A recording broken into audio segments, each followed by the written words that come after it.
तो एग्जांपल करते हैं। अ box contains 5 red balls and 3 green balls. 2 balls are drawn from the box one after the other, है ना, एक के बाद एक ड्रॉ कर रहे हैं, है ना, दिया हुआ ही है। अच्छा, विदाउट रिप्लेसमेंट, बॉल को निकालने के बाद में वापस बॉक्स में नहीं रख रहे हैं अपन। Find the probability that the last ball drawn is green. Last ball drawn मतलब जो सेकंड वाले अटेम्प्ट में जो बॉल ड्रॉ हुई है ना, वो ग्रीन बॉल है। तो अपने पास में, है ना, जो बॉल्स हैं वो बना लेते हैं एक बार कि 5 तो रेड है, ठीक है, और क्या 3 ग्रीन है। तो पहली बार हमने जब बॉल पिक की, है ना, ये फर्स्ट पिक है और ये सेकंड पिक। या तो रेड आ सकती है या ग्रीन बॉल आ सकती है। रेड बॉल आने की प्रोबेबिलिटी क्या है, 5/8, और ग्रीन बॉल आने की प्रोबेबिलिटी 3/8, ठीक है। अच्छा, पहली बार रेड आ गई, हमने रिप्लेस नहीं किया। अब क्या, रेड भी आ सकती है, ग्रीन बॉल भी आ सकती है। अच्छा, अब जब चूंकि एक बार रेड आ चुकी है, तो इस वाले केस के लिए, है ना, एक रेड हटा देते हैं हम।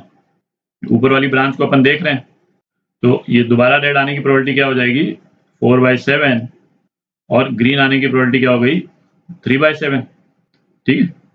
अच्छा, अब पहले वाले केस में ग्रीन यदि आ गई, तो अब फिर हमने सेकंड बॉल निकाली, रेड भी आ सकती है, ग्रीन भी आ सकती है।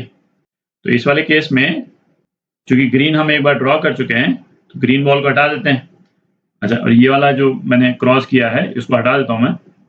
तो इस वाली ब्रांच के लिए अपने पास में 5 रेड बॉल्स और 2 ग्रीन बॉल्स हैं। तो रेड बॉल आने की प्रोबेबिलिटी क्या है, 5/7, और ग्रीन बॉल आने की प्रोबेबिलिटी 2/7, ठीक है।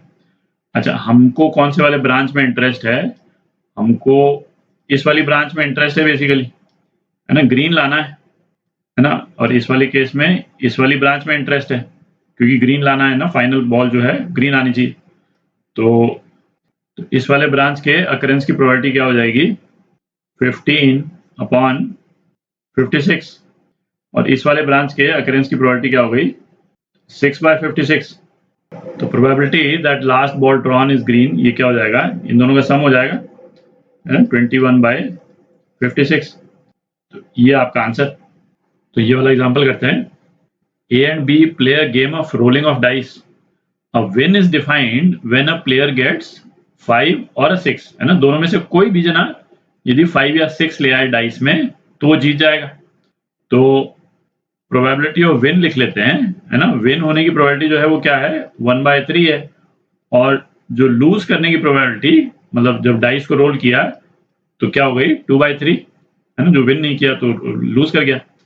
Find the probability that A wins if A rolls the dice first, और या फिर, है ना, B rolls the dice first. तो पहले ए पार्ट करते हैं अपन। ए पार्ट, तो अपने को ए से शुरू करना है। तो ए से शुरू करना है, तो, है ना, पहले ए रोल करेगा, फिर बी करेगा, फिर ए करेगा, फिर बी करेगा, फिर ए करेगा, है ना, इस टाइप से जाएगा, ठीक है। तो अब इसका ट्री बनाते हैं। तो ए ने रोल किया और ए सपोज विन कर गया, ठीक है। अच्छा, ट्री में एक चीज ध्यान रखें, आउटकम यहाँ पे अपन लिखते हैं नॉर्मली, और जो ब्रांच है उसके ऊपर लिखते हैं प्रोबेबिलिटी, है ना, इस तरह से। मतलब ऐसा कोई हार्ड एंड फास्ट नहीं है, बट विजुलाइज करने में थोड़ा इजी रहता है। तो, है ना, तो ए ने रोल किया और सपोज ए विन कर गया, ठीक है। तो विन करेगा तो इतनी प्रोबेबिलिटी है, और यदि लूज कर गया तो 2/3 प्रोबेबिलिटी है लूज करने की, ए की। अच्छा, यदि विन कर गया तो गेम तो यहीं खत्म हो गया, आगे जाएगा ही नहीं गेम। तो इसके आगे की ब्रांच बनाने की हमको जरूरत ही नहीं, ठीक है, गेम ही खत्म हो गया। यदि ये लूज कर गया तो हम क्या चाहते हैं कि बी जो है वो लूज कर जाए, ठीक है। तो बी यदि विन करेगा तो इसकी प्रोबेबिलिटी तो 1/3 है, इसमें हमको इंटरेस्ट नहीं है। हमको किसमें इंटरेस्ट है, हम चाहते हैं कि बी जो है वो लूज कर जाए, ठीक है। हम नहीं चाहते हैं कि ये वाला पोर्शन हो, क्योंकि ये वाला पोर्शन यदि होगा तो बी विन कर जाएगा, ठीक है। तो हम नहीं चाहते हैं कि ये आउटकम हो। तो बी लूज कर गया, अब ए की फिर चांस आए। अब ए यदि जीतता है तो इसकी 1/3 प्रोबेबिलिटी है, और ए के लूज कर जाने की प्रोबेबिलिटी क्या है, 2/3, ठीक है। अच्छा, इसमें भी हमको इंटरेस्ट है ना, ए फिर जीत गया, ठीक। अच्छा, ए यदि लूज कर जाता है तो आप देख रहे हैं पैटर्न बन रहा है ना, लूज कर जाता है, और बी यदि रोल करता है डाइस को तो ये विन हो गया और ये लूज हो गया, है ना। एक और बना देते हैं इसका ताकि अपने को क्लैरिटी रहे, 2/3 इधर और 2/3 इधर। अच्छा, हम चाहते हैं कि बी लूज कर जाए और ए विन कर जाए, जिसकी प्रोबेबिलिटी हमको 1/3 ये मालूम है ना। ए विन कर गया। तो अब आप देखें, है ना, ए के जो विन करने की जो प्रोबेबिलिटी है, मैं यहाँ ले देता हूँ पी ए विंस। यही तो इवेंट है ना, इसकी प्रोबेबिलिटी निकालनी है अपने को। तो बेसिकली प्रोबेबिलिटी क्या हो जाएगी, ये जो पिंक अंडरलाइन वाले हैं इनकी प्रोबेबिलिटी निकाल लेते हैं अपन। तो एक तो ये ब्रांच हो गई, ठीक है। तो इस ब्रांच की प्रोबेबिलिटी है 1/3 प्लस, है ना, ये ब्रांच की प्रोबेबिलिटीज अपन मल्टीप्लाई कर रहे हैं, इंडिपेंडेंट इवेंट्स हैं।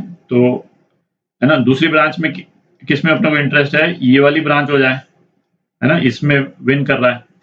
तो इसकी प्रोबेबिलिटी क्या हो जाएगी, 1/3 इंटू 2/3 स्क्वायर प्लस, फिर वहां पे विन कब कर रहा है, ए, है ना, ये 2 बार लूज किया, है ना, ए ने, फिर बी ने लूज किया और उसके बाद में फिर विन किया। तो ये प्रोबेबिलिटी क्या हो गई, 1/3 into 2/3 raise to power 4 and so on, ठीक है।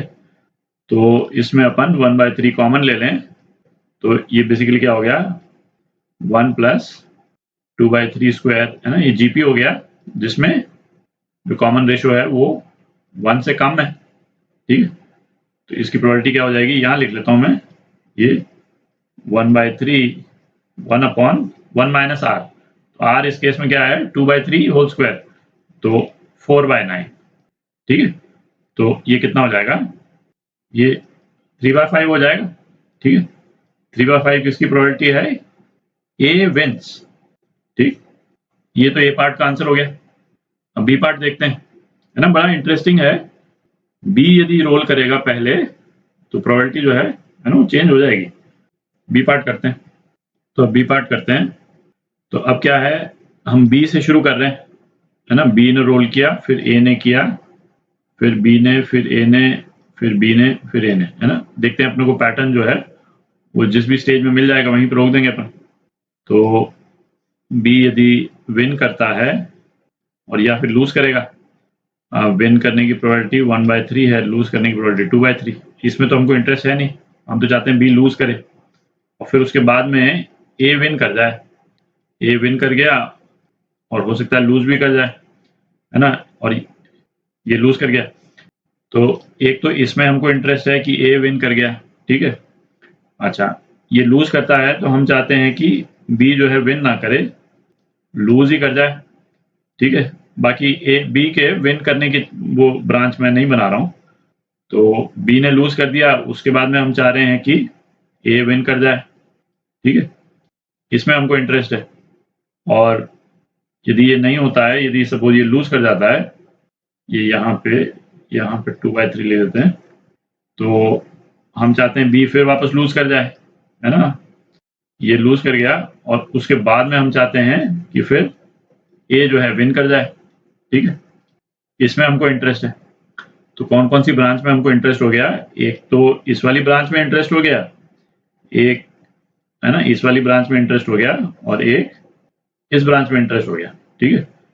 तो और ये तो है ना टिल इन्फिनिटी चलता जाएगा, है ना। बी जो है उसको हम चाहते हैं कि लूज करता चला जाए।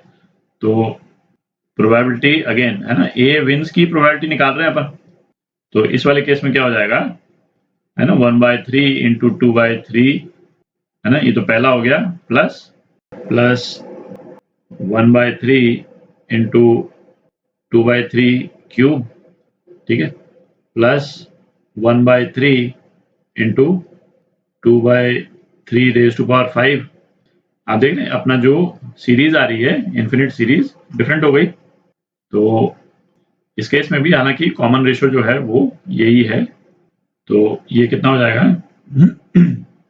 1/3, ये तो कॉमन है, और अपनी जो सीरीज है इन्फिनिट सीरीज वो ये आ रही है 2/3 cube plus 2/3 raise to power 5 and so on.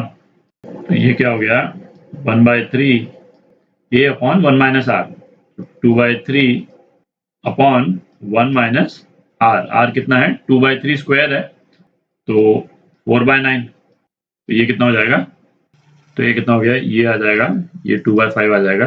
ये हो गया आपका प्रोबेबिलिटी ऑफ ए विंस। ठीक है, तो पहले प्रोबेबिलिटी कितनी आई थी, 3/5 आई थी, प्रोबेबिलिटी घट गई, है ना। बी यदि पहले शुरू करता है तो प्रोबेबिलिटी घट गई, ठीक है।